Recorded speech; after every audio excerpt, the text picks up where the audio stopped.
안녕하세요. 네, 이번 시간엔 투자론의 화폐 시간 가치를 배울 텐데요. 자, 29강, 요 전 강인 29강에서 제가 다른 강의에서 좀 여러분들한테 도움이 되시라고 세 가지 동영상을 좀 보여드렸습니다. 많은 지금부터 여러분들이 그 동영상을 봤는데 또는 봤는데 이해를 못했다던가 내지는 보지 않았다는 가정하에 그렇게 수업을 진행할게요. 아셨죠?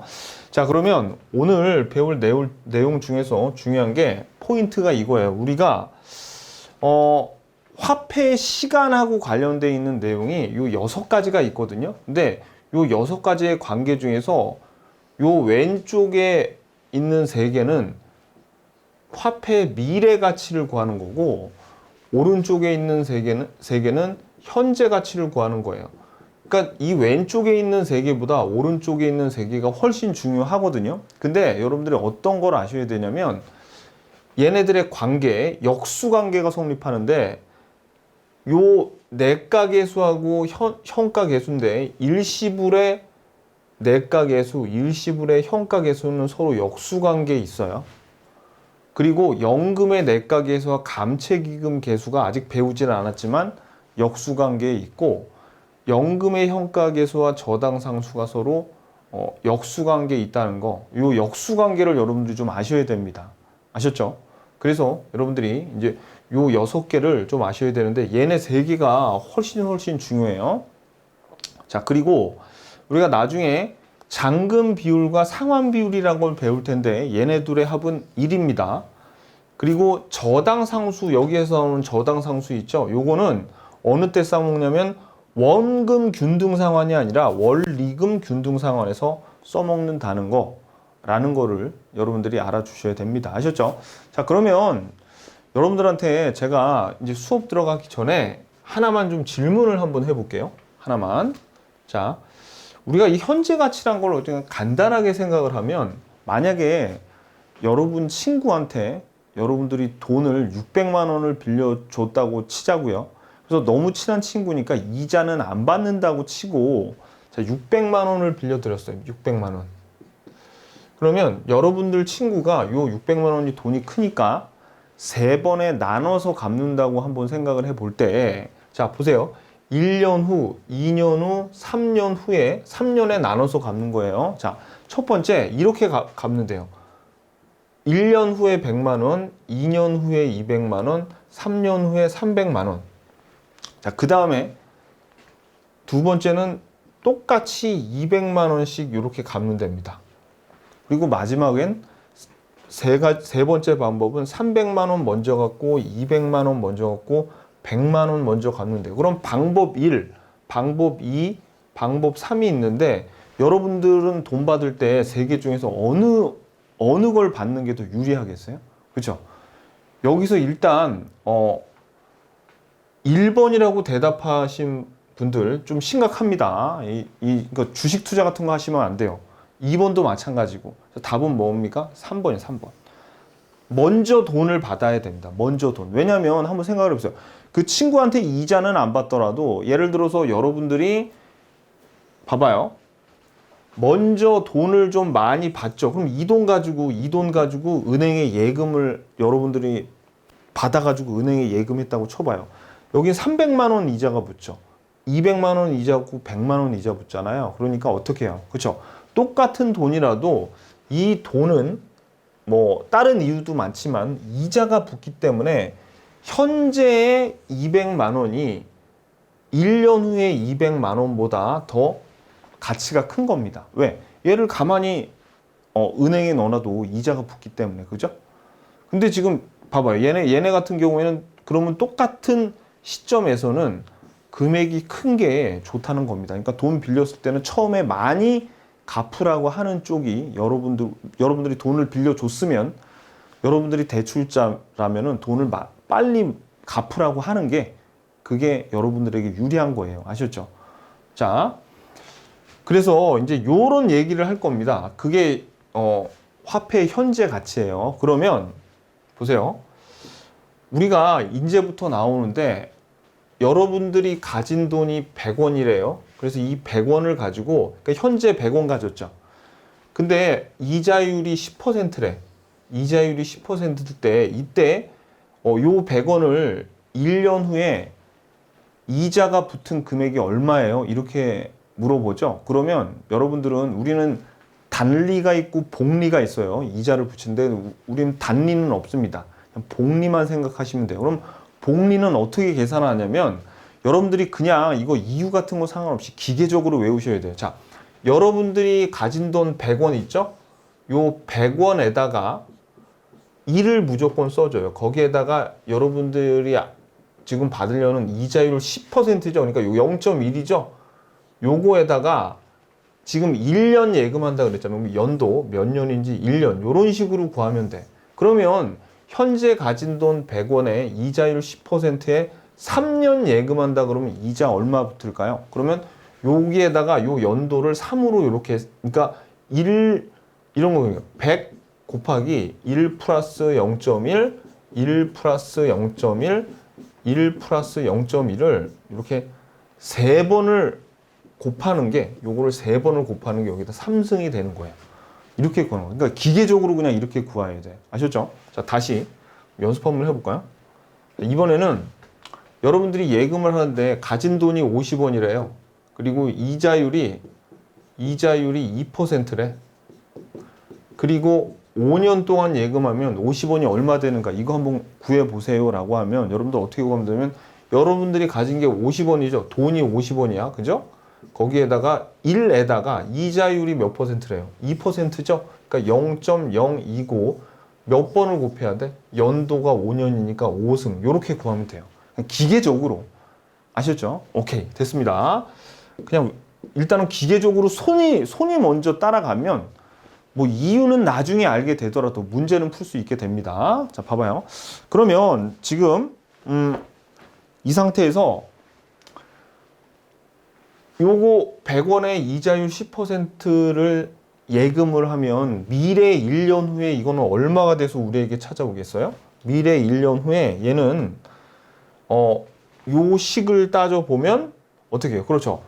우리가 가진 돈 100원에 1에다가 이자율이 10%니까 0.1이죠. 여기다 1년 후니까 1승을 하게 돼요. 그러면 100에다가 1 플러스 0.1의 1승은 얼마입니까? 100 곱하기 1.1이죠. 그러니까 110원이 되겠네. 그죠? 그래서 현재의 100원은 이자율이 10%라면 미래에는 얼마란 얘기예요? 110원이란 1년 후에는 110원이 된다는 얘기입니다. 그럼 이건 어때요? 이자율이 만약에 5%래. 그러면 이자율 여기 0.1을 0.05로 고쳐야 되겠죠. 그럼 이게 얼마가 되냐면 105원이 돼요. 그러면 현재 100원은 미래에 이자율이 현재 100원은 이자율이 5%라면 미래에는 105원이 되는 거다라고 하는 거예요. 그럼 우리가 한번 생각해요. 여러분들. 그러니까 이게 중요해요. 포인트는 현재는 100원이고 미래는 얼마다 또는 미래는 얼마인데 현재는 얼마다라고 할 때 반드시 뭐가 들어가요.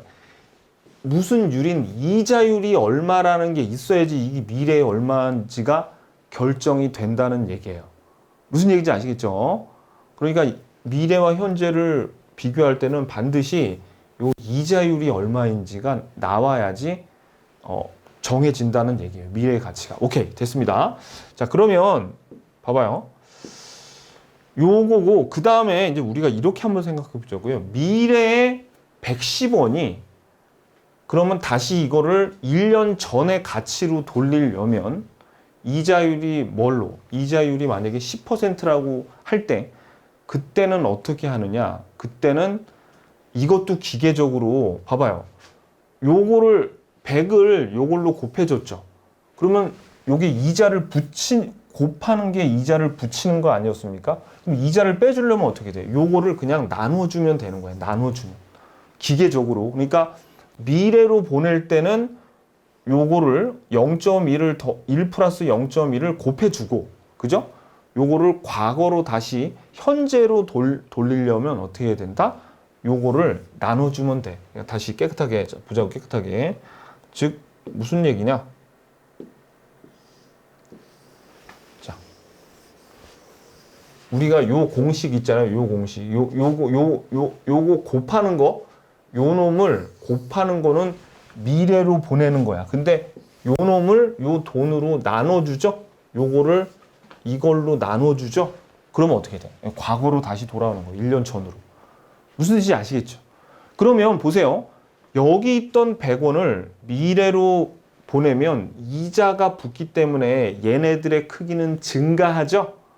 그죠? 자, 그래서 우리가 요거를 할증한다 그럽니다. 할증. 그래서 미래로 보낼 때는 곱해. 이렇게 요거를 곱한다고. 요거를. 그래서 요걸 할증해요. 근데 요 110원을 나누니까 붙었던 이자를 빼주는 거죠. 그러니까 어떻게 해? 더 크기가 작아지죠. 그러면 과거로 보낼 때는 우리가 요 0.1을 뭐라고 그러냐면 할인율이라고 하는 거예요. 할인율. 작아져. 현재로 보낼 때는 나눠줘. 그럼 우리가 이걸 뭐라고 하냐면 미래로 보낼 때면 이 10%가 똑같은 이자율 10%인데 미래로 보낼 때는 우리가 할증률이라 그러고 요거를 과거로 현재로 보낼 미래에 있는 걸 현재로 보내거나 현재에 있는 걸 과거로 보낼 때는 그때는 요 똑같은 10%지만 얘는 뭐라 그래요? 할인율이라고 하는 겁니다. 그럼 결국 방향만 달랐지 할인율하고 할증률은 결국은 같은 놈입니다. 방향만 틀렸지. 무슨 얘기인지 아시겠죠? 자, 그래서 보시면 할증률을 보통 우리가 은행을 많이 이용하니까 보통은 그냥 이자율이다 라고 불러요. 아셨죠? 근데 우리가 얘네들 있죠? 여기에 있는 이자율과 할증률은 거의 같은 뜻이고 결국 할증률과 할인율도 같잖아요. 방향만 틀리지. 그래서 이런 어떤 할증하고 할인하는 요런 율들을 우리가 수익률이라고 합니다. 그러면 우리 이렇게 생각할 수 있는데 여러분들이 알고 있는 수익률, 제가 가장 중요하다고 했던 수익률, 어떤 수익률이 있어요? 요구 수익률이라고 들어봤죠? 저번 시간까지 배웠잖아 우리. 그죠? 그러면 요구 수익률로 뭐를 할 수 있어? 할인을 할 수 있고 할증을 할 수 있습니다. 근데 우리 공인중개사 시험에서는 기대 수익률로도 할인을 할 수 있지만 빈번하게 나오는 게 뭐냐면 요구 수익률로 주로 할인을 하게 돼요. 아셨죠?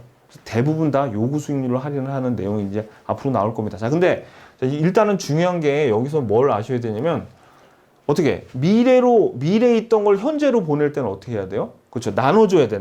할인율로 요거 그냥 기계적으로 요 돈을 보내고 싶은 돈을 요걸로 나눠주면 됩니다. 그리고 미래로 보낼 때는 곱해주면 돼. 할증률을 곱해주면 돼. 기계적으로 딱 할 줄 아셔야 됩니다. 그럼 어떻게 숫자가 어떻게 구성이 돼 있다고요? 다시 보면 여기가 할증률이나 할인율 그리고 요거는 뭐예요? 요거는 연도 1년 후에 보내는 거예요. 그리고 요거 전체 1 플러스 0 할인율을 곱하거나 나눠야 된다. 오케이. 기계적으로. 자, 그럼 이제 조금만 더 요 놈을 조금만 더 살펴보면요. 보세요. 자, 이번에 우리가 방금 여기 배웠어요. 100원을 어떻게 해요? 1년 후로 보냈죠. 그리고 1년 후에 보냈던 걸 다시 현재로 보내면 나눠주고 곱했죠. 어떤 상태? 현재 가진 돈 이자율은 10%. 그죠? 그럼 이 이자율이나 할증률이나 할인율이랑 같아 그랬어요. 자, 그러면 요거를 우리가 1년 후로 더 보내보자. 2년 후로 보내면 미래 2년 후로 보내려면 어떻게 해야 돼요? 그렇죠. 요거를 한번 도급해서 100원에다가 제곱을 곱하면 되는 거야. 제곱을. 요게 연도니까 그죠? 연도니까. 그래서 어떻게? 요렇게 된다고요. 100에다가 1 플러스 할인율이 10%니까 0.1에서 요게 연도 2를 곱하면 얼마가 나오냐면 100에다가 요거의 자승은 요게 121원이 나옵니다. 오케이?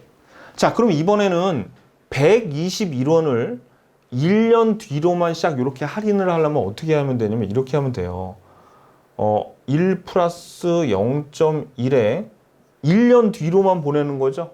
여기에다가 121원을 이렇게 나눠주면 110원이 나옵니다. 그런 다음에 이 110원을 다시 한번 이렇게 나눠주면 100원이 나오겠죠. 그래서 이렇게 순차적으로 이렇게 가는데 뭐하러 순차적으로 갑니까? 곧바로 121원을 100원으로 2년 전으로 만약에 2년 전에 현재 가치는 얼마냐를 보려면 어떻게 하면 돼요? 그냥 121원을 2년치 요 자승에서 나눠주면 되는 거지. 이렇게 나눠주면 뭐가 난다? 100원이 나오게 되겠죠. 별거 아니죠. 별거 아니에요. 진짜로. 그래서 여러분들이 요거를 있잖아요. 과거로 미래에 있는 거를 과거로 몇 년치를 보낼지 현재 있는 걸 몇 년치로 보낼지를 그냥 단순하게 요렇게만 공부하시면 되는 거야. 곱해주고 요건 나눠주고 아셨죠? 기계적으로 이거를 여러분들이 딱 할 줄 아셔야 됩니다. 응? 오케이. 요거 이제 연습이 된 걸로 이제 봤어요. 자, 그러면 자, 볼게요. 만약에 복리 이자로 지금 우리가 보는 거 다 복리입니다. 지금 이자가 붙는 거 요거 할인하는 것도 다 복리 이자를 빼는 거라고 생각하는 거예요. 복리 이자가 원금이 100원이고 이자율이 10%예요. 그러면 봐봐요. 요 경우엔 미래로 갈수록 당연하죠. 이자가 1년 후에 붙으니까 금액이 점점 커지죠. 그죠? 그래서 더 미래로 갈수록 값이 커진다. 너무나 당연한 거예요. 왜냐면 이자가 붙기 때문에. 그래서 장기간 할증할수록 값이 커지죠. 그 값이 커져. 왜냐면 100원에서 1년만 할증하면 110원이고 여기서 1년 더 할증하면 121원. 그럼 미래 3년은 한 133원 정도 될 거예요. 그러니까 점점 할증을 1년씩 많이 할수록 커진단 말이에요. 할증할수록 값이 증가. 너무나 당연한 거죠. 왜? 이자가 붙을 거니까. 자, 그런데 지금 요 현재가 100원인데 이걸 달리 얘기하면 현재로 갈수록 어떻게 돼요? 값이 작아져. 왜냐? 장기간 할인을 하게 되면 자, 여기 121원을 1년만 할인하면 110원인데 요거를 1년 더 2년 할인하게 되면 110원이죠. 그러면 요게 어떻게 해요? 점점 더 할인하면 작아지겠죠. 너무나 당연한 거죠. 왜? 식이 1 더하기 0.1에 1승일 거고 요거는 2승이니까 요게 분모가 1보다 크잖아요. 그러니까 얘네들이 점점 2승, 3승으로 갈수록 분모가 커지기 때문에 점점 현재로 갈수록 작아진다. 아셨죠? 오케이.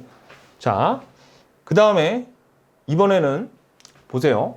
할증률이 이번에는 10%야. 이자가 10%래요. 그리고 할증률이 5%야. 이자가 5%. 그럼 여러분들 은행에 10%로 정기 예금할 때하고 5%로 정기 예금할 때 어느 게 더 값이 커지겠어요? 당연히 10%가 더 커지겠죠. 얘는 1년 후에 110원인데 얘는 105원이에요. 왜? 얘는 100원에다가 1 플러스 0.05 1승이잖아요. 그러니까 105원이지. 그리고 얘는 어떻게 돼? 그렇지. 2년 후에도 요거 100에다가 1 플러스 0.05 2승일 거 아닙니까? 그죠? 그러니까 얼마가 되는 거예요? 요거 곱하면 110.25원이 나와요. 근데 여기 10%인 경우에는 아까 봤듯이 110원, 121원이니까 똑같은 2년이 지났는데 할증률이 더 크니까 어느 쪽이 더 커? 요쪽이 더 크더라. 너무나 당연한 거죠. 너무나 당연한 거예요. 그죠? 자, 근데 요거와 마찬가지로 보세요. 그래서 봐봐요. 할증률이 클수록 미래의 값이 더 당연히 커진다. 이자가 더 많이 붙을 테니까. 자, 근데 봐봐요. 이번에는 똑같이 미래에 121원인데 할인율이 10%고 여기는 할인율이 5%야. 그러면 얘가 갈수록 어느 쪽의 값이 더 작아지겠어요? 할인율이 클수록 더 현재 값이 작아져. 봐봐요. 얘는 지금 109원인데 얘는 100원밖에 안 되죠. 이건 너무나 당연한 거. 왜? 얘는 할인을 할 때는 121원을 할인하면 어떻게 돼요? 할인하면 1 더하기 0. 요게 10%니까 0.1에다가 1승을 하면은 110원이 나오거든요. 근데 요거는 121원을 여기 5%로 하려면 분모가 1 플러스 0.05 1승이야. 그래가지고 얼마가 나? 115원이 나오니까 벌써 할인율이 달라지니까 어떻게 해요? 그쵸? 더 할인을 높은 쪽이 현재 값이 더 작아지는 거지. 요거를 한번 2승을 하면 뭐가 나와요? 2승을 하면 100원이 나오고 여기다 2승으로 할인하면 109.7원이 나오게 돼 있어요. 그러니까 너무나 당연한 거잖아. 그죠? 할증할수록 일로 가면 커지고 할인할수록 똑같은 값을 할인을 할 때 할인율이 큰 쪽이 현재 값이 작아지고 할인율이 작은 쪽이 더 커진다. 너무나 당연한 거죠. 그죠? 오케이. 왜냐면 얘는 분모가 커지니까 분모가 커지고 이건 분모가 작아지니까 커진다. 오케이. 됐어요. 그래서 여러분들이 기계적으로 요거를 할 줄 알아야 돼. 기계적으로 할인율이 서로 다를 때 어떻게 되는지 이런 내용들을 알아야 됩니다. 알아야 돼요. 자, 그 다음에 그러면 여태 제가 할증과 할인을 같이 배웠는데 사실 우리는 할증은 그렇게 안 중요해요.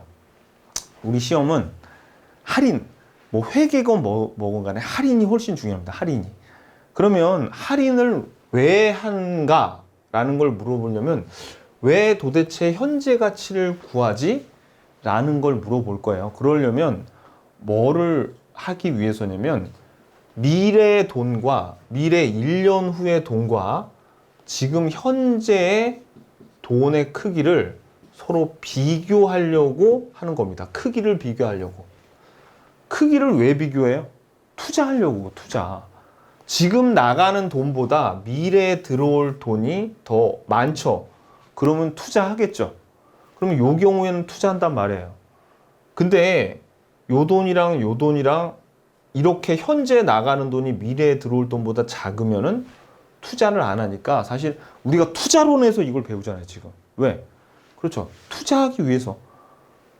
근데 봐봐요. 1년 후에 돈이랑 현재 돈이랑 비교를 하려면 시점을 맞춰줘야 된단 말이에요.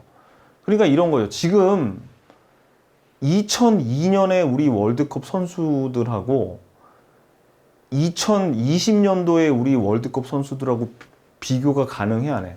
비교할 수가 없죠. 왜? 그렇죠. 정말 비교하려면 2020년에 있는 선수를 2002년으로 데리고 가서 서로 한 게임 붙여야지 된단 말이에요. 그것처럼 요 미래에 있는 금액 뭐 가령 10억하고 현재 8억을 서로 비교를 할 수는 없다. 왜? 시점이 다르니까. 그래서 어떻게 얘를 여기로 끌고 와야 돼요. 현재 가치로 만들었죠. 지금 그 내용을 이제 볼 겁니다. 한번 봐봐요, 여러분들. 자, 지금 예를 들어서 100억을 투자하면 100억짜리 부동산에 우리들은 여기 투자하면 1년 후에 15억 벌 수 있다 그러죠? 그럼 봐봐요. 현재 100억이었던 게 1년 후에는 원금 100억에다가 15억의 이익금까지 생기니까 115억이 되는 거죠. 그죠? 그래서 우리는 어떻게 생각하냐면 100억에다가 이익금 15억이 더해지면 115억이야? 이러면 봐봐요. 우리는 어떤 생각을 하냐면 이런 생각을 한단 말이에요. 만약에 지금 현재 이자율이 10%라고 치면은 야, 적어도 내가 100억 원을 투자하는데 10%보다는 그러니까 10억 은행에 그냥 넣어놔도 10억은 들어오는데 그죠? 100억 넣으면 10억 되는 거죠. 10억보다는 많이 벌어야 되는 거 아니야? 라고 생각하는 거죠. 그러면 여기에 있는 이 사람이 느끼는 최소한 10%는 벌어야지 이게 뭐가 되는 거냐면 요구 수익률이 되는 거예요. 요구 수익률. 무슨 뜻인지 아시겠죠? 그러면 요구 수익률이 10%일 때, 그죠? 우리는 얼마면 되는 거야? 그렇죠. 요구 수익률이 100억 원이라면, 요구 수익률이 10%면 100억이 얼마가 되면 돼? 110억 원이 될 거 아닙니까? 그죠? 왜? 100억에다가 우리가 최소 요구하는 게 10억이니까 110억이 되면 되는데, 그런데 115억이나 준대죠. 그럼 우리는 이렇게 계산한단 말이에요. 100억이 아니라 110억이에요. 110억. 110억만 돼도 내가 미래의 돈이 110억만 돼도 내가 투자하는데 115억이나 벌어서 5억 원이 남네. 나 투자할래. 이렇게 생각한단 말이에요. 우리들은 좀 뭔가 여러분들 당연하다고 생각해서 조금 이상할 수도 있다고 생각. 그렇지. 조금 이상하다고 이상한 건 아닌데 이게 일반 투자자들하고 기업인들 있죠. 그런 분들하고는 틀립니다. 자, 우리는 어떤 짓을 했냐면 지금 여기에 있는 115억이랑 100억을 비교하기 위해서 현재에 있는 100억을 미래로 가져왔죠. 지금 요구 수익률이 10%라는 게 사실은 공식으로 여러분들은 그냥 100억 원에 10%면 110억이 된다고 암산으로 알지만 사실 이거는 어떻게 한 거냐면 우리가 앞에서 뵀던 100억 원에다가 1 플러스 0.1 여기다가 1년 후니까 1승을 해가지고 이게 110억이 된 거예요. 즉 100억 원을 요구 수익률 10%로 할증한 거란 말이에요. 여러분들이 모르는 사이에 벌써 우리는 이런 일을 하고 있었던 거예요. 아셨죠? 자, 그러니까 이게 결론은 우리들은 현재 이 100억을 여기에 투자할 것인가 생각할 때 현재 금액을 요구 수익률로 미래에 가져가서 비교를 해서 투자할까 말까 결정했죠. 근데 기업하는 형님들은 이렇지 않더라. 어떻게 하냐면 잘 봐요. 이 사람들은 우리랑 다르게 이렇게 하는 거예요. 자, 투자자가 1년 후에 115억이 되고 그리고 이 투자자도 나는 10% 이상은 받아야겠다라고 생각하면 이 사람들은 이런 식으로 한다는 거죠. 요구 수익률이 10%예요. 115억일 때 115억을 현재로 갖고 와요. 현재로. 이 현재로 갖고 오려면 할인해야 되지. 뭘로? 요걸로. 그래서 요걸 어떻게 할인하냐면 115억을 1 플러스 0.1 요구 수익률 이게 1년 요거죠.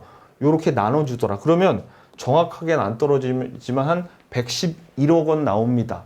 그러면 현재에 나갈 돈하고 미래에 들어올 돈의 요 할인율 10%로 한 요 금액을 비교해야지 마치 2002년 월드컵 선수와 2020년 월드컵 선수를 서로 비교하는 거랑 같아요. 그래서 보자고요. 야, 지금 나갈 돈은 100억인데 미래에 들어올 돈의 현재 가치는 111억이야? 그러면 11억 원 남네. 투자할래? 라고 한다는 겁니다. 그러면 여기서 우리와 이 기업인들의 차이는 뭐예요? 투자자들의 차이는. 그렇지. 투자자들은 미래 금액을 할인을 해서 현재로 갖고 와서 두 개를 비교한다는 게 이게 우리와 같은 범인과 기업인은 달라요. 그러면 앞으로는 우리는 뭐 어떻게 공부를 해야 돼? 그렇지. 요거 가지고 공부하는 거야.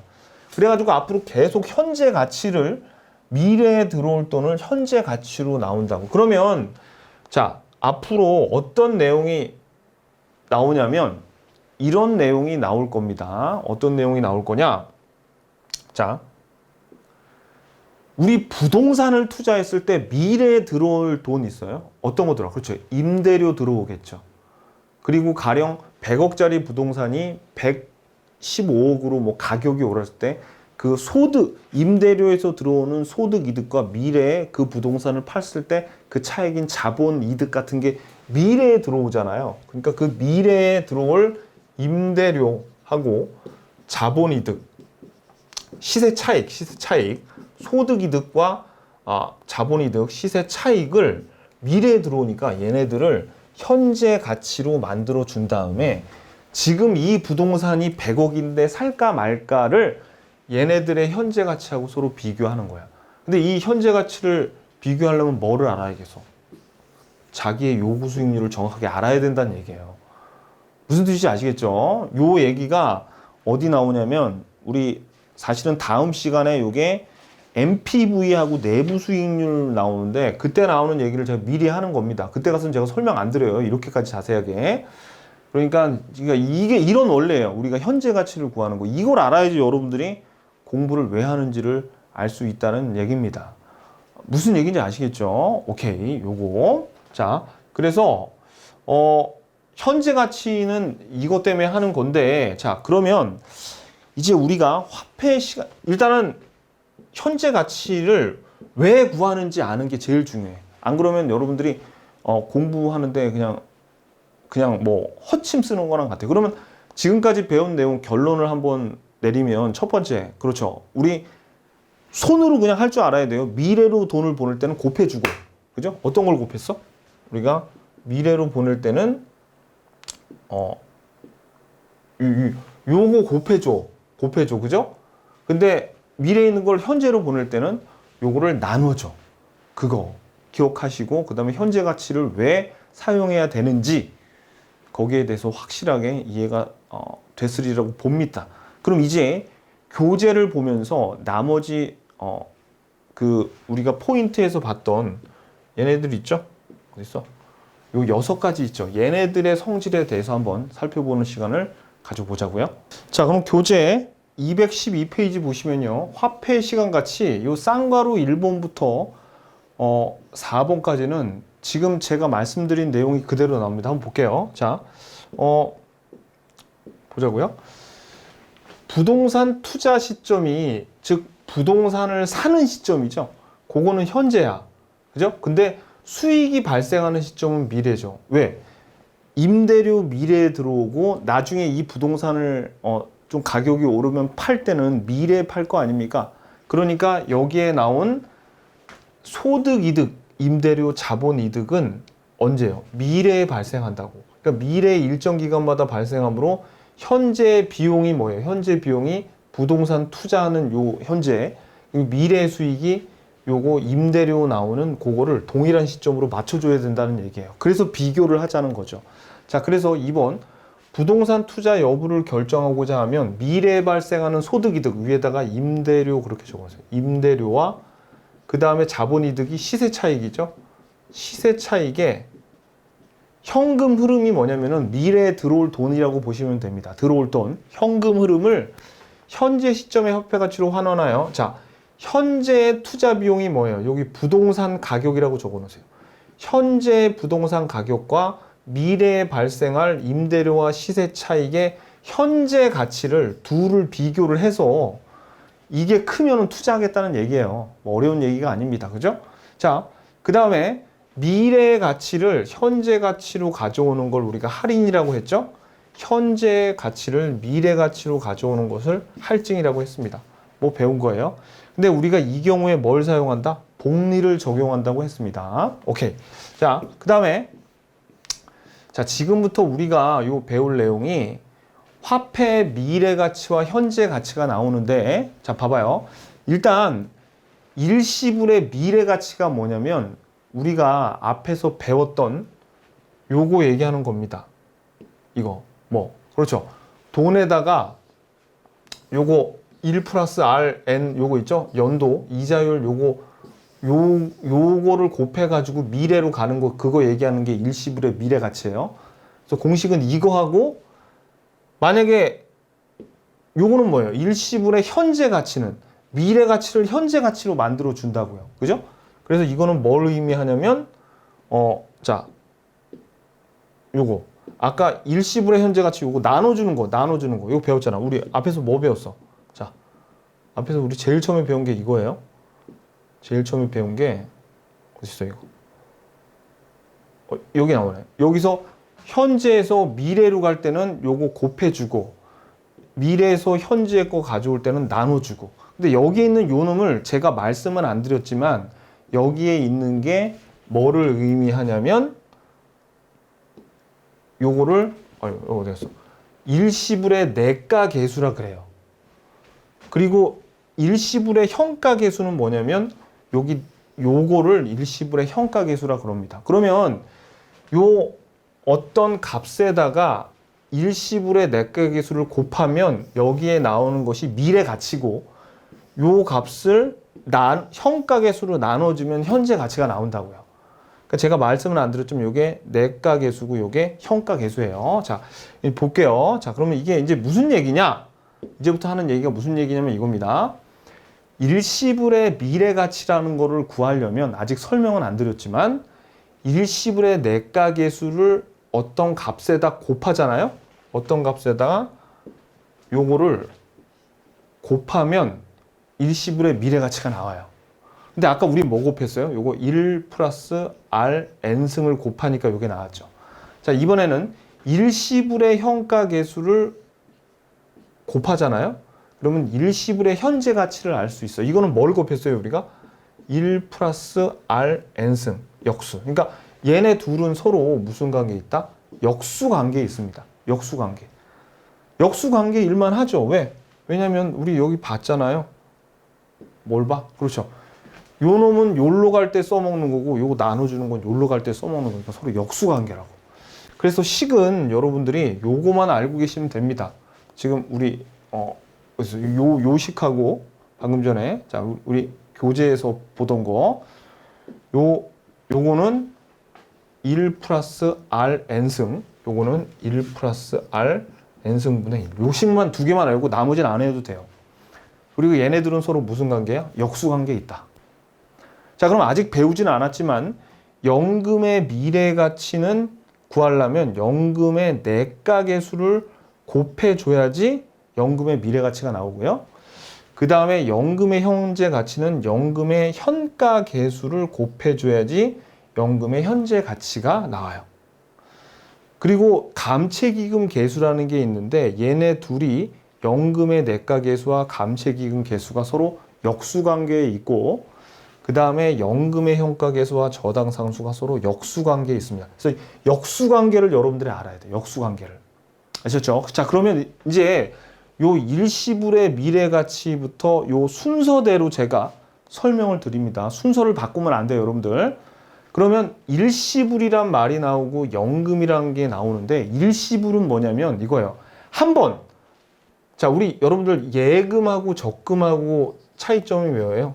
예금은 한 번 1억을 예금하잖아요. 그러면 가령 5년이 만기면은 한 번 일시불로 1억 예금하고 그냥 아무것도 안 하고 5년 뒤에 돈 타는 게 예금이에요. 한 번 나간다고 돈이.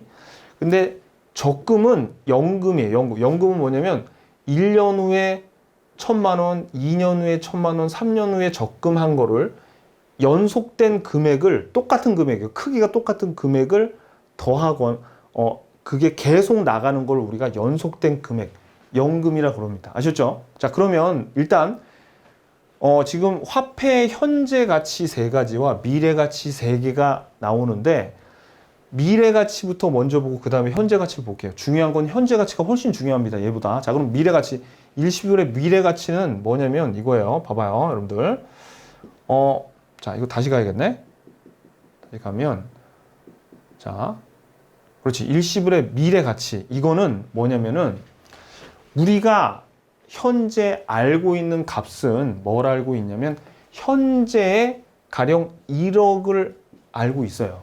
근데 이 1억을 예금을 만약에 하게 되면 이거 일시불이죠. 일시불. 1억을 한 번 넣어가지고 5년 후에는 이 1억이 얼마나 되지라고 미래값을 구하는 거예요. 그러니까 알고 있는 건 현재 값인데 우리가 구하고자 하는 건 미래값이에요. 그러면 시험에서 만약에 이렇게 5년이나 아니면 10년 정도 이렇게 기간이 길잖아요. 그러면 일시불의 미래 가치를 구하려면 뭐가 있어야 된다 그래서 일시불의 내가 계수가 주어집니다. 내가 계수. 일시불의 내가 계수가 뭐냐면 내가가 미래 가치의 준말이에요. 내가. 그래서 내가 계수가 주어져서 우리가 아는 값에다가 이걸 곱하면 우리가 구하는 값을 알 수 있더라라는 겁니다. 자, 볼게요. 그러면 교재로 다시 돌아와서 잠깐 봐봐요. 여기 일시불의 내가 계수가 미래 가치의 계수고, 그죠? 요걸 곱하면 된다 그랬어요. 요거 일시불의 현재 가치는 현가 계수라 그래. 현가가 요거의 준말이에요. 자, 그럼 먼저 지금 이거를 먼저 좀 보면 봐봐요. 자, 교재 213페이지를 보자고요. 213페이지 교재를 보면 자, 일시불의 미래 가치. 자, 위에 있는 거 여러분들 보세요. 그냥 안 읽어봐도 돼. 안 읽어봐도 돼. 그냥 우리가 개념만 알면 돼요. 개념을 알아서 결국 요거 하나는 알아둬야 돼. 요거 곱한다고 곱해. 자, 그럼 봐봐요. 이 6번에 보면 1억의 돈을 이자율 10%로 5년 정기 예금이죠. 그러면 1억의 돈이 5년 후에는 얼마가 되겠냐라는 거죠. 그러니까 봐봐요. 우리가 여기에서 우리가 알고 있는 값은 현재 1억인데 5년 뒤에 미래값이 얼마가 되는 거지? 라는 거를 알고 싶은 거야. 그러면 우리가 뭘 구해야 돼요? 우리가 뭐를 구하면 되냐면 여기에서 뭐가 주어지냐면 요런 일시불의 내가 계수가 주어진다고요. 주어져. 이렇게 뭐라고? 이자율 10%하고 5년짜리의 내가 계수는 1.61이 주어지거든요.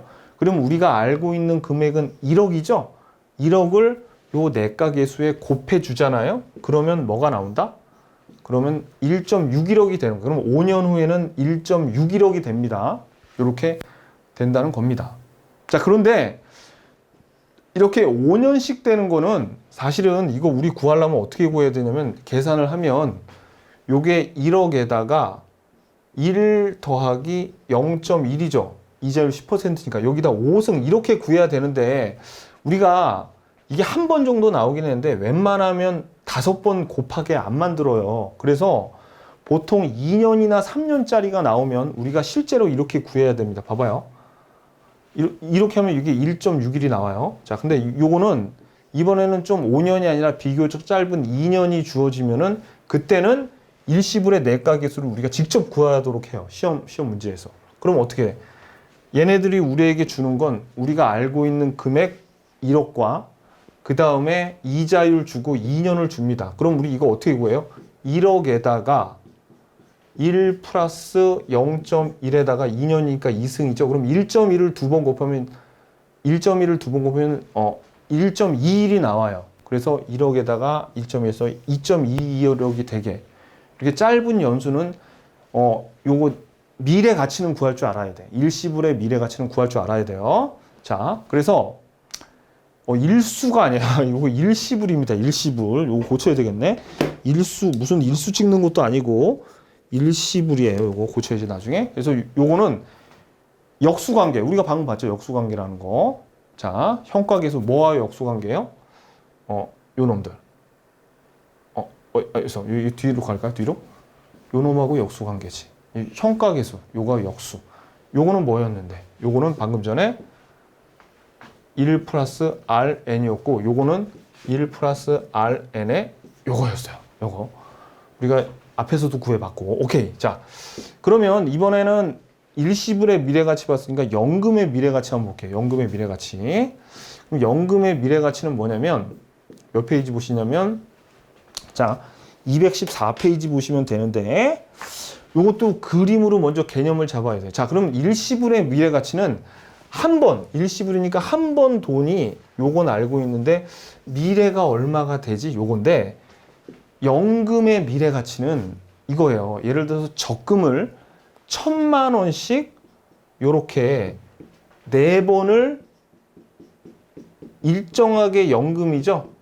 4년 동안 집어넣으면 미래 4년의 미래가치는 얼마예요? 그러니까 우리가 알고 있는 거는 이 아는 값 요거 4개는 다 같죠. 다 같아. 요거를 4년 동안 4번 넣으면 얼마가 되느냐. 자, 그러면 이러면 꼭 이러시는 분들이 있어요. 선생님, 이거 4번 더하면 4천만 원 아니에요? 아니죠. 왜? 왜냐면 이거 보세요. 요 놈은 1,000만 원 집어넣었죠. 그러면 이자를 어떻게 해요? 이자가 하나, 둘, 3번 이렇게 붙는다고.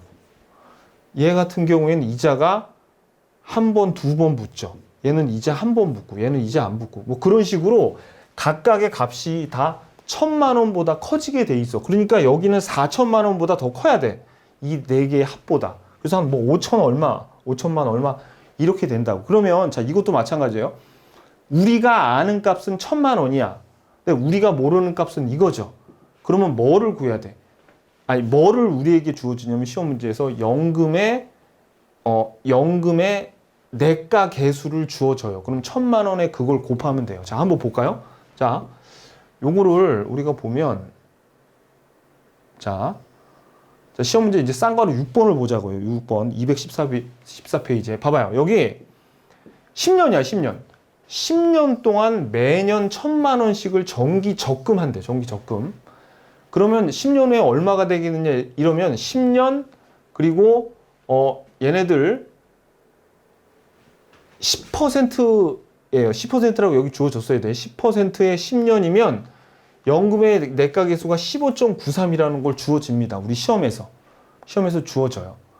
자, 그러면 이 경우에는 어떻게 구하는데? 그렇죠. 우리가 알고 있는 건 1,000만 원이니까 이 1,000만 원에다가 요 연금의 내과 계수를 곱하면 되는 겁니다. 아셨죠? 요거는 시험에 주어져요. 이런 식으로. 아셨죠? 아무것도 아니죠. 근데 여러분들이 이 계산이 중요한 게 아니라 그럼 뭘 해야 돼요? 연금의 내과 계수는 뭐가 주어지고 뭐를 구해야 돼요? 그렇죠. 매년 넣는 요 값을 알고 있어. 요걸 알고 있는데 미래에 이거에 다 합친 값이 얼마가 되는지 요거를 아는 겁니다.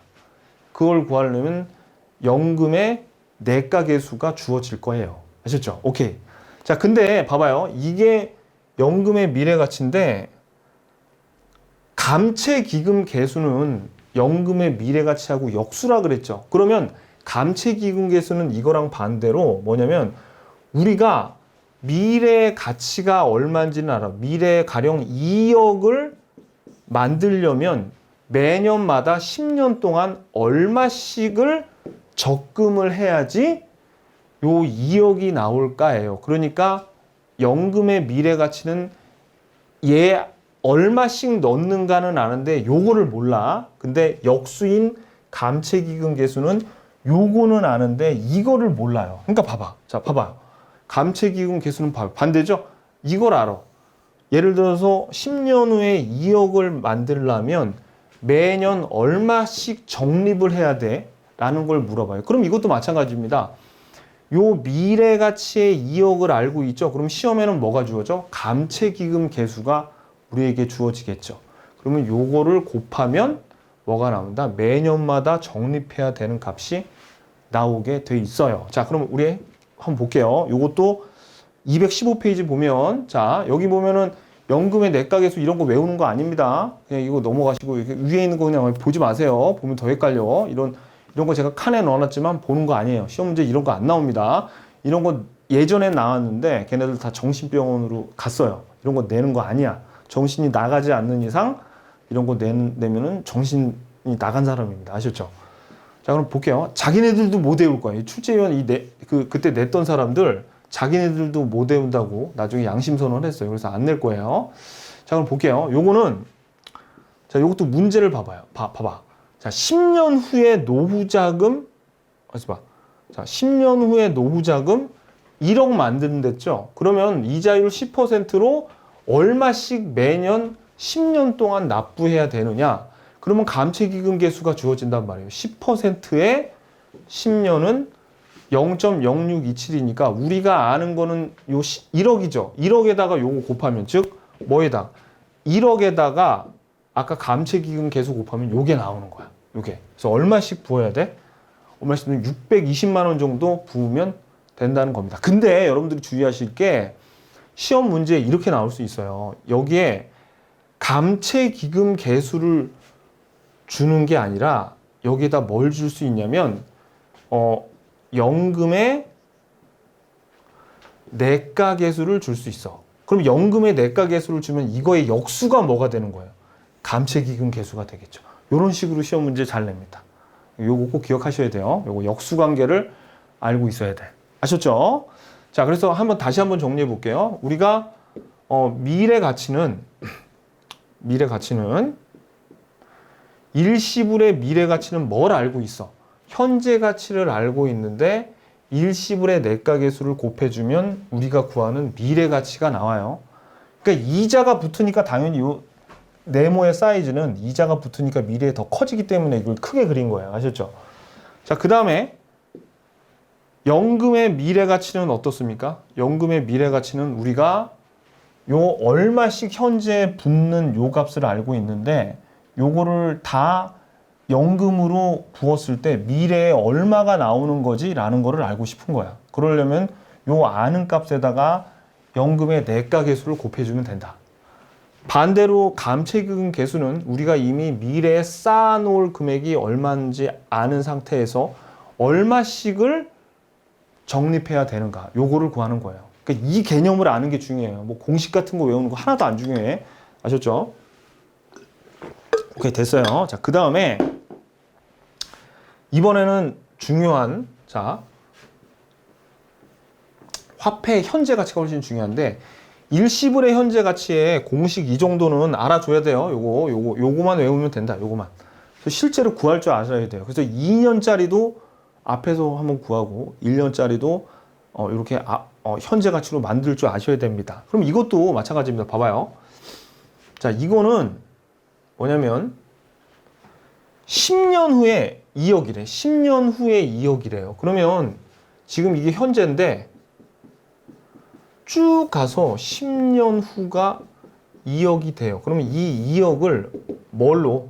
사실은 이거 제대로 구하려면 어떻게 되냐면 2억에다가 요 이자율이 10%죠. 10%. 그러니까 1 플러스 0.1에 요거를 10승하면은 요 현재 가치가 나옵니다. 공식대로. 근데 시험에는 이거 10번 곱하기는 못하겠죠. 그러니까 뭐가 주어냐면 현가 계수를 주어져요. 그러니까 2억에다가 요거를 곱하면 그냥 10년 후에 2억짜리가 현재 1,200만 원밖에 안 된다는 걸 알 수 있습니다. 자, 그럼 봐봐요. 이게 무슨 얘기냐면 이것도 그림으로 한번 보면 일시불의 현재 가치는 자, 우리가 지금 여기 10년 후에 2억이란 걸 알고 있죠. 그럼 요 10년 후에 있는 2억이 현재 값은 얼마냐를 알고 싶어.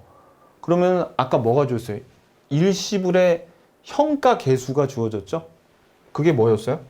그게 아까 0.027이었잖아. 요거를 2억에다 곱하면 우리가 아는 게 알고 싶은 현재 가치가 나온다고. 아셨죠? 오케이. 자, 근데 요게 이렇게 현가 계수는 10년 정도면 주어지는데 1년 후래요. 이러면 주어질까 안 주어질까? 안 주어지죠. 그러니까 이건 그냥 손으로 구해야 돼. 어떻게? 1년 후에 5.5억인데 요게 현재 가치는 얼마냐? 10%. 이렇게 나오면 이거 어떻게 구해야 돼요? 5.5억 분의 1 플러스 10%니까 0.1에다가 1년이죠. 1년. 1년을 요거를 할인을 해 주는 거죠. 그죠? 그러니까 이렇게 나오는 거 아닙니까? 그래서 5억이 나와요. 아셨죠? 2년 후에 뭐 5.5억은 얼마예요? 5.5억. 그러면 이거는 요거 제곱해서 이렇게 구해야지. 1.2를 넣어서 이렇게 나오죠. 그죠? 오케이. 그래서 1년 후나 2년 후 현재 가치는 반드시 구할 줄 알아야 돼요. 여러분들이. 요거. 자, 이게 일시불의 현재 가치입니다. 자, 그러면 이제 봐봐요. 연금의 미래 가치 있죠. 연금의 미래 가치. 요거는 우리가 연금이 미래에 연속적으로 1,000만 원씩 예를 들어서 1,000만 원씩 4년 동안 임대료가 들어올 걸로 예상을 하고 있어요. 그러면 얘네들의 현재 가치는 얼마냐? 그러니까 알고 있는 거는 미래에 들어올 임대료가 얼마인지를 알고 있는데 얘네들을 어떻게 해요? 그렇죠. 요것들을 요렇게 현재 가치로 합은 4천만 원 아니에요, 선생님? 이렇게 얘기하면 큰일 납니다. 왜? 4천만 원보다 작아야 돼. 왜냐면 여기 있는 애들이 1,000만 원을 1 플러스 R분의 N이면 요게 1보다 크잖아요. 그러니까 1보다 큰 수로 나눠주기 때문에 얘네들의 합의 값은 4천만 원보다 훨씬 작을 겁니다. 그럼 이거 어떻게 구하냐면 우리가 아는 것은 임대료가 한 달에 1,000만 원씩 들어온다는 거 알죠? 그러니까 4년에다가 만약에 이자율이 10%라면 4년 10%의 연금의 현가 계수가 주어져요. 그럼 현가 계수를 곱하면 1,000만 원을 여기에다 곱하면 여기에 현재 가치가 나온다는 얘기입니다. 한번 볼까요? 자, 봐봐요. 요것도 우리가 연금의 현재 가치 보면 자, 공식 같은 거 외울 필요 없다 그랬어요. 그냥 문제가 어떤 식으로 출제되냐. 자, 봐봐요. 대상 부동산이 임대료가 1,000만 원인데 매년 말에 나와요. 5년짜리죠? 그죠? 이자율이 10%면 시험에 연금의 현가계수 10% 5년짜리가 3.7907이라는 걸 주어집니다. 그럼 우리가 알고 있는 1,000만 원을 여기다 곱하면 현재 가치가 3,700만 원, 4천만 원보다, 여기 뭐야, 5천만 원보다 적겠죠, 당연히. 이게 뭐예요? 그러니까 이게 무슨 값이냐면 1,000만 원 더하기 1,000만 원 더하기 1,000만 원 더하기 1,000만 원 더하기 1,000만 원, 요 5년짜리 요거를 현재 가치로 땡겨온 거야. 그러니까 얘네들이 할인이 되다 보니까 5천만 원보다 훨씬 작은 값이 나온 겁니다. 아셨죠?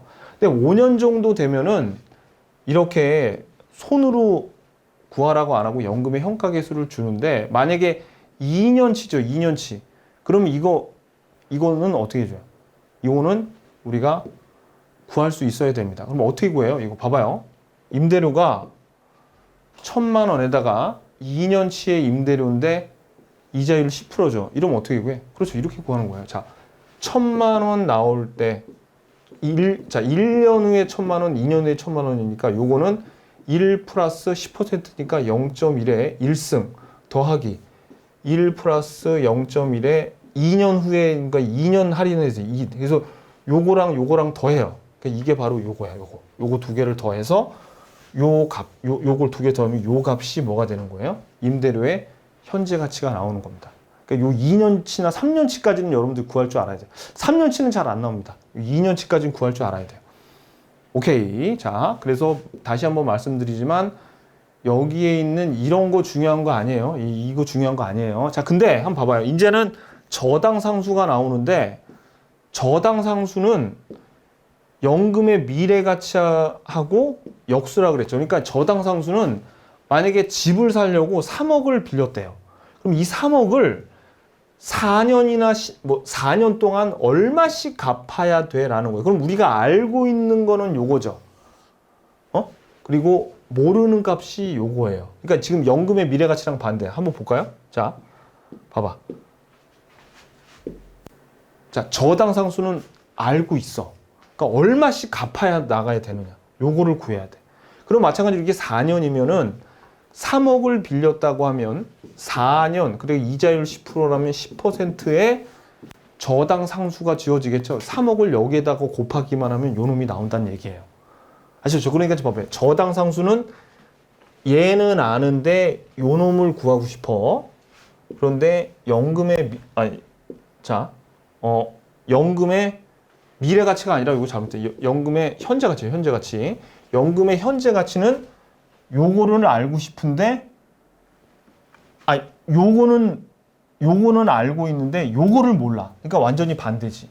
연금의 현재 가치하고 뭐하고 저당 상수하고 완전히 반대죠. 그죠? 오케이. 자, 그래서 요거 그러니까 이게 왜 중요하냐면 일시불의 현재 가치는 뭘 구할 때 쓰이냐면 자, 이제 봐봐요. 여러분들이 요 일시불의 현재 가치는 요거 하나만 알면 돼요. 사실 다른 거는 공식 몰라도 됩니다. 요건 나중에 우리가 감정평가에서 다시 나와. 자, 이거. 자, 요거는 그러니까 일시불의 현재 가치는 자본이득, 시세 차익 구할 때 주로 써먹어요. 그 다음에 연금의 현재 가치는 임대료가 매년 고르게 나오니까 임대료 구할 때 써먹습니다. 그러면 저당 상수는 돈 빌렸을 때 얼마씩 갚아 나가야 되는지 구할 때 써먹어요. 그러니까 이 세 개가 제일 중요해요. 어느 때 써먹는지 여러분들이 아셔야 돼요. 자, 요거 저당 상수는 집 살려고 목돈을 빌렸는데 매년마다 얼마씩을 갚아 나가야 되는지 그거를 구하기 위해서 저당 상수 구합니다. 자, 그럼 저당 상수도 한번 구해 보자고요. 요건 몇 페이지지? 자, 요거는 저당 상수가 218페이지. 자, 볼게요. 자, 그럼 요것도 요거 필요 없어요. 요거 필요 없고 봐봐요. 여기 1억 원 빌렸어. 목돈 1억 원 빌렸는데 이자율 10%로 20년 동안 갚아야 된대요. 꼭 이거는 원리금 균등에만 쓰입니다. 요거 조심하셔야 돼요. 원금 균등이 아니에요. 원리금 균등.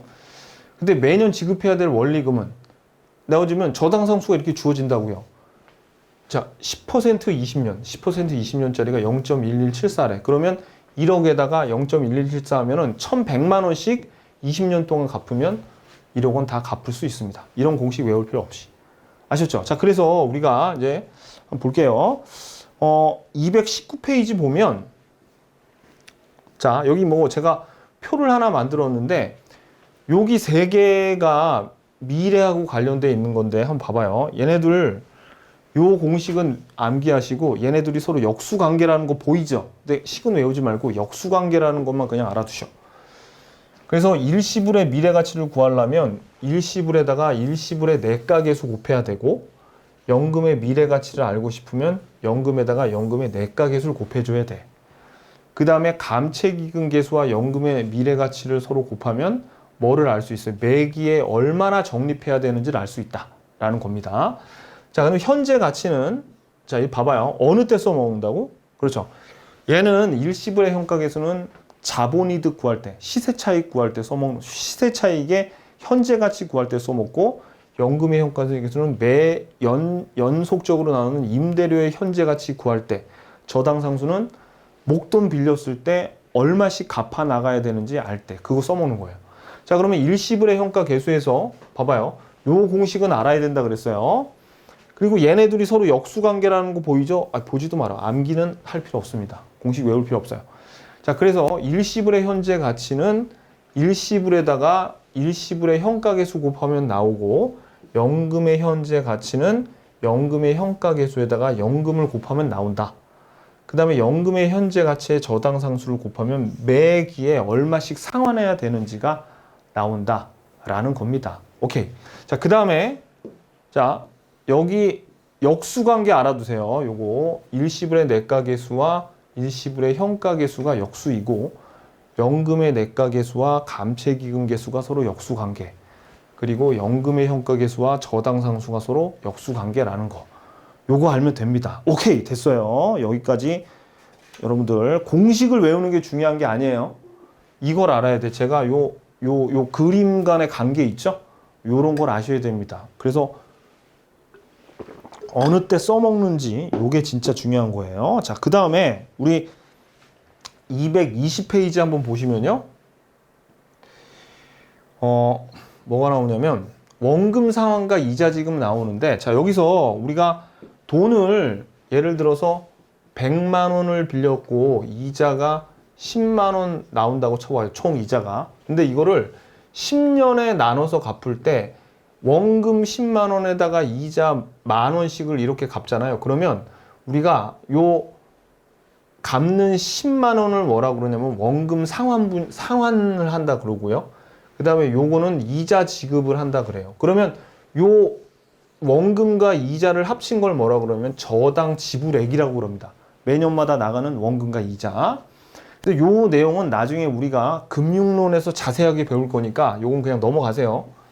요거 넘어가는데 요거 하나만 보세요. 뭘 보냐면 잔금 비율과 상환 비율이 나와. 자, 이거는 무슨 뜻이냐면 예를 들어서 100만 원을 빌렸어요. 근데 만약에 60만 원을 갚았대. 60만 원 갚았어요. 그러면은 40만 원은 못 갚았다는 얘기죠. 그럼 봐봐요. 여기 60%는 갚았죠. 그걸 우리가 상환 비율이라 그러고, 안 갚은 40만 원은 40%겠네요. 요 비율을 우리가 잔금 비율이라. 그래서 잔금 비율은 밑줄 원금에 대한 잔금의 비율을 잔금 비율이라 그런다. 원금 100만 원 대 40만 원이니까 40%죠. 요게 잔금 비율이라고 해요. 원금의 미상환분. 그죠? 자, 그러면 요 상환 비율은 뭐야? 상환 비율은 이미 원금의 상환액, 원금을 갚은 금액, 그죠? 갚은 금액이 원금에서 차지하는 비율이니까 결국 요게 중요합니다. 잔금 비율에다가 상환 비율을 더하면 뭐가 나온다? 1이 나온다는 게 요게 중요해요. 아셨죠? 요건 꼭 알고 계셔야 돼. 뭐 어떻게 보면 당연한 거죠. 자, 근데 여러분들이 이거 좀 난이도가 있는 건데, 지금부터 제가 설명을 좀 드릴 테니까 그냥 여지껏 배운 내용을 응용한다고 생각하고, 만약에 이해가 안 되면 그냥 넘어가세요. 아셨죠? 그냥 넘어가시는 것도 괜찮은 방법이야. 봐봐요. 이건 무슨 얘기냐? 원리금 균등 상환 방식으로 100만 원을 빌렸대요. 100만 원을 대출 받았을 때 10년 동안 대출 기간이 10년이에요. 근데 5년밖에 안 지났어요. 5년밖에. 반은 갚았겠네. 10% 이자로. 근데 저당 상수가 요거고요. 그 다음에 연금의 현가 계수는 이거 10년 10%, 5년 10%가 각각 이렇게 나왔을 때 우리가 구하고자 하는 것은 미상환 잔금하고 잔금 비율을 구하는 겁니다. 자, 근데 이거는 자, 이게 무슨 얘기냐면 이거예요. 자, 한번 보세요. 이거는 지금 어떤 상황이냐면 0년에 100만 원 빌렸어요. 그러면 0년 다음인 1년 후에, 2년 후에, 3년 후에, 4년 후에, 5년 후에 요거를 일정한 금액을 갚아줘야 돼. 그러면 목돈 100만 원 빌렸을 때 10년 동안 얼마씩 요놈은 같은 값이겠죠. 얼마씩 갚아야 되는지를 구하는 거는 뭐를 곱해야 됩니까? 저당 상수를 곱하면, 자, 10년 10%니까 저당 상수를 100만 원에 곱하면 얼마씩 10년 동안 갚아야 되는지가 나오는 거죠. 그럼 얼마가 나온다는 거예요? 그러면 요 0.1674를 100만 원에 곱하면 16.74 이렇게 나와요. 그냥 우리 이거 16만 원이라고 치자고요. 그냥 계산하기 힘드니까. 그러면 매년 16만 원씩 10년을 갚아야지 다 갚는 거야. 그죠? 그러니까 우리가 저당 지불액은 16만 원 정도가 돼요. 16.74원이니까. 같아. 자, 그러면 우리가 5년 경과 후에 잔금은 5년이 경과한 후에도 안 갚은 금액이죠. 그러니까 봐봐. 5년이 지나면 여기인데 5번을 다 갚죠. 그러면 몇 번이 남았어요? 5년이 지났으니까 이제 여기가 현재가 되고요. 요 5개를 어떻게 돼요? 현재 가치로 만들어줘야 돼. 그죠? 잔금이 얼마인지 물어보는 거죠. 그죠? 그러면 요 현재 가치로 만들어준다는 것은 여기 있는 이자가 다 빠져나간다는 얘기예요. 그죠? 그러면 얼마가 된다는 거야? 5년 후에 잔금은 여기에 있는 거를 다 어떻게? 연금의 현가계수를 곱해줘야지. 5년짜리 10% 이자로. 요거. 그러니까 어떻게 해요? 요게 뭐가 나왔어요? 아까 16.74였죠? 16.74에다가 3.7980을 곱하면 요거에 대한 합이 나온다는 얘기예요. 무슨 얘기인지 아시겠죠? 그래서 요 5년 후에 잔금은 그런 식으로 구하고, 그러면 잔금 비율은 뭡니까? 잔금 비율은 지금 여기서부터 여기까지가 안 갚은 거죠. 그죠? 여기서부터 여기까지 안 갚은 거고, 원금, 총 원금은 뭐예요? 여기서부터 요거 전체가 총 원금 아닙니까? 그러니까 요거를 구하려면 어떻게 해야 돼? 연금의 현가계수 10년짜리 써먹어서 이걸 다 더해서 분모로 놓고, 그 다음에 여기서 5년짜리 있죠? 5년짜리 잔금은 어떻게 해요? 요거 5년 10%를 구하면 되는 겁니다. 그러면 요거 분의 요거 있죠? 연금의 현가계수, 총 연금의 현가계수 분의 5년짜리 연금의 현가계수 하면 잔금 비율이 나와요. 오케이? 그 원리가 그냥 이렇게 되는 겁니다. 알아두세요. 근데 시험 문제는 만약에 좀 더 어렵게 내려면 연금의 현가계수를 안 주겠죠. 왜? 저당 상수를 이미 줬네. 그러니까 저당 상수의 역수가 뭐예요? 요거란 말이에요. 그러니까 0.1674분의 1이 뭐가 되냐면 6.1445가 된다는 얘기입니다. 그죠? 좀 어렵죠. 그죠? 어려워도 이해가 안 가면 그냥 넘어가세요. 오케이, 괜찮아. 자, 그래서 결론은 잔금 비율은 어떻게 구하냐면 이렇게 구한다는 거예요. 방금 전에 10년짜리 총 상환기간의 연금의 현가계수에다 남은 연금의 현가계수 5년이었죠. 요거를 서로 어떻게 요렇게 나눠주면 잔금 비율이 나온다는 얘기입니다. 그 원리예요. 그 원리. 오케이? 좋았습니다. 요 정도 보시면 돼요. 자, 그럼 오늘 우리 포인트 한번 볼게요. 포인트. 일단 얘네들의 관계, 역수관계 어떻게 됐습니까? 역수관계는 얘네 둘이 역수관계, 얘네 둘 역수, 얘네들 역수. 잔금 비율과 상환 비율을 더하면 1이 되고요. 그 다음에 저당 상수는 원금 균등 상환이 아니라 원리금 균등 상환 방식에서 사용된다는 거. 요걸 알아야지 나중에 금융론에서 편해집니다. 자, 그래서 이번 시간에 배운 내용은 출제 빈도가 그렇게 높진 않습니다. 많은 요 현재 가치를 좀 완벽하게 이해해야지 이 다음 장부터 우리가 수월해져요. 그러니까 제가 이렇게 열심히 여러분들에게 가르쳐 드린 겁니다. 자, 그럼 이제 기출문제 풀어야 되니까 한 5분만 쉬었다가 다시 보도록 할게요.